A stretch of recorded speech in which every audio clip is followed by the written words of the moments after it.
नमस्कार दोस्तों, आपके अपने चैनल स्टडी बाई श्याम सुंदर सर पर बहुत बहुत स्वागत है। तो इस वीडियो में हम कवर करेंगे जितने भी बीए फर्स्ट ईयर के सेकंड सेमेस्टर में स्टूडेंट्स अपने पेपर देने जा रहे हैं जो कि इंग्लिश से संबंधित है, जिसका नाम इंग्लिश पोट्री है। तो 2022-23 में हाल ही में यह पेपर हुआ है। आइए जान लेते हैं नई शिक्षा नीति 2020 के तहत आपके पेपर कराए जा रहे हैं कि आपका किस तरह का पेपर आएगा और किस तरह के क्वेश्चंस आए थे। इन क्वेश्चंस को भी आप पढ़कर जाते हैं तो आप अपने पेपर में अच्छे मार्क्स लेकर आ पाएंगे। तो चलिए शुरुआत करते हैं क्वेश्चन नंबर फर्स्ट से। तो सबसे पहले हम इसके बारे में नोट पढ़ते हैं। नोट में दिया गया है, attempt all question from all 3 section A, B and C. Each part of the question in section A is compulsory and should be answered in about 50 words. यानी कि 50 शब्दों में आपको जवाब देना है सेक्शन ए से और कोई भी क्वेश्चन को नहीं छोड़ा है। क्वेश्चन यहाँ पे attempt any 5 question from section B. Section B से आपको 5 क्वेश्चन के जवाब देने हैं and each of this should be of 200 words. 200 शब्दों में उनके जवाब देने हैं। वहीं पे अटेम्प्ट जो 3 सेक्शन होता है, attempt any 2 question from section C. Section C से आपको केवल 2 क्वेश्चन के जवाब देने हैं and should be of 500 words each. यानी कि 500 शब्दों का जवाब होना चाहिए। तो चलिए सेक्शन नंबर ए की बात करते हैं हम। सेक्शन नंबर ए में जो पूछा गया था वो पूछा गया है यहाँ पे, what is the main theme of Shakespeare sonnets.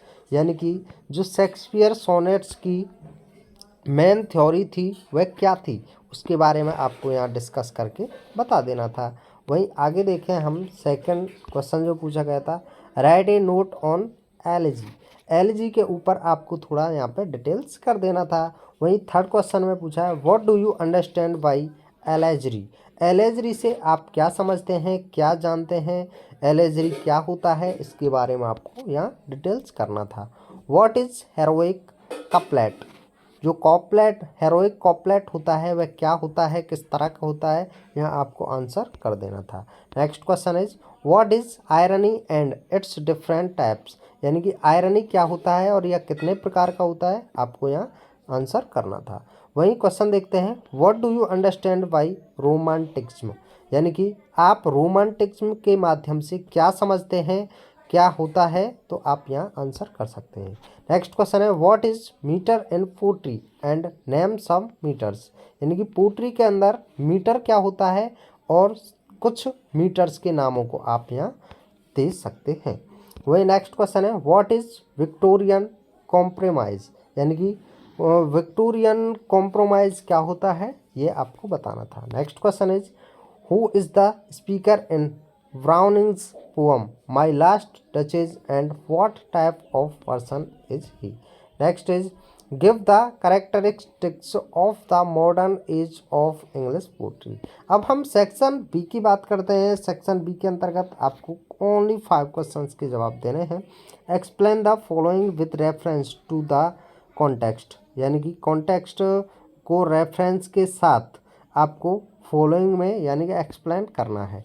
यानी कि आप किस तरीके से आप इसे एक्सप्लेन कर सकते हैं। The boast of heraldry, the pomp of powers. वहीं आगे इसमें दिया गया है कि and all the beauty all that wealth gave awaits alike inevitable hour the paths of glory lead but to the grave. इसी तरीके से आप इसे भी यहाँ पे जो एक्सप्लेनेशन आप इसका भी कर सकते हैं। सेम क्वेश्चन दिए गए हैं लेकिन आपको यहाँ एक्सप्लेनेशन के लिए अलग अलग वो दिए गए हैं। तो इसमें क्या दिया हुआ है, this sea that bares her bosom to the moon. वहीं आगे दिया है, the winds that will be howling at all hours and are up gathered like sleeping flowers. वहीं आगे दिया है, for this for everything we are out of the tune.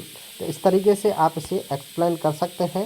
Next question है, इसको भी आपको एक्सप्लेन करना है with reference. Heard melodies are sweet but those unheard are sweeters therefore ye soft pipe play on.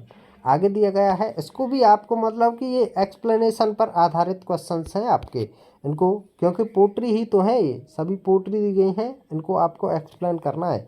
तो आइए देखते हैं इसे आप कैसे एक्सप्लेन करेंगे। तो ah love let us be true, to one another, fair for the world which seems to lie before us like a land of dreams, so various, so beautiful, so new, hath really neither joy nor love nor light, nor certitude nor peace nor help for pain।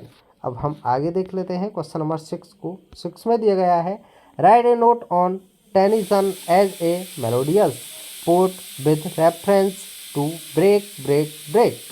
Next question is give the central idea of the poem the lake isle of Innisfree, यानी कि the lake isle of Innisfree का जो आपको central idea है वो याद है तो आप इसे लिख सकते हैं। Next question is what is the theme of the poems church going. Church going poem की यानी कि थीम क्या थी उसके बारे में आप बता सकते थे। वही आगे देख सकते हैं यहाँ पे दिया गया है कि evaluate the following words by applying the principle of practical criticism. तो यहाँ आप देख सकते हैं यहाँ दिया गया है his state is kingly thousands at his bidding speed and post odds land and ocean without rest, they also serve who only stand and wait। Next question देख लेते हैं। सेक्शन सी में दिया गया है। सेक्शन सी में आपको केवल 2 क्वेश्चंस के जवाब देने हैं। Write an essay on new classical poetry with special reference to Alexander pope.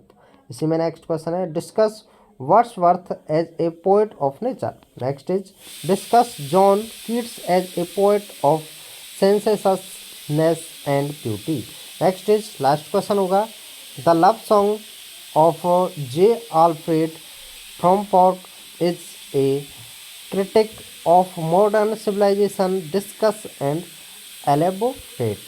तो इस तरीके से हमने सभी क्वेश्चंस को देख लिया और आप भी इन क्वेश्चंस के माध्यम से अपने पेपर को देकर आइए और अपने लिए बेहतरीन मार्क्स लेकर आइए। तो चलिए मिलते हैं नेक्स्ट वीडियो में। Thanks for watching. जय हिंद, जय भारत।